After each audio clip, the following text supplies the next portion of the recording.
क्या आपने कभी सोचा है जब जीएसटी लेना मना है फिर भी वो आपके बिल में क्यों ऐड हो रहा है?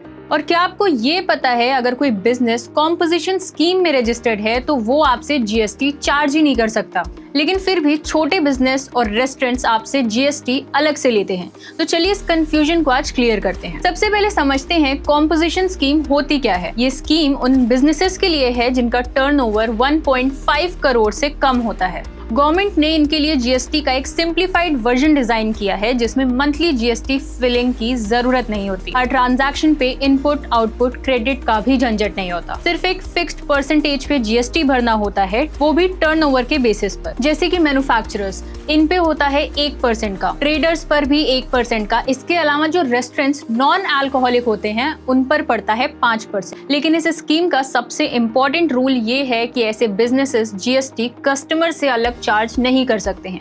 फिर है इलीगल जीएसटी चार्जेस। कई छोटी दुकान, saloons, even local food joints के बिल में आपको अलग से 5 या 12% का जीएसटी ऐड दिखेगा।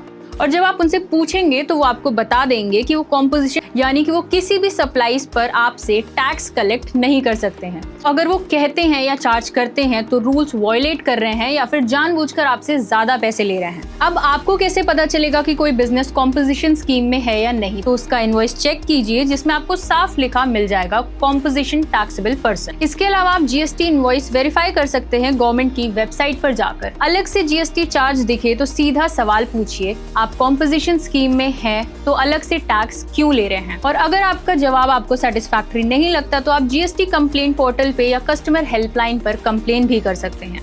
आपका पैसा केवल प्रोडक्ट या सर्विस के लिए है, ना कि झूठे टैक्स लेने के लिए। ऐसी और अपडेट्स के लिए देखते रहिए सुनिए नेताजी।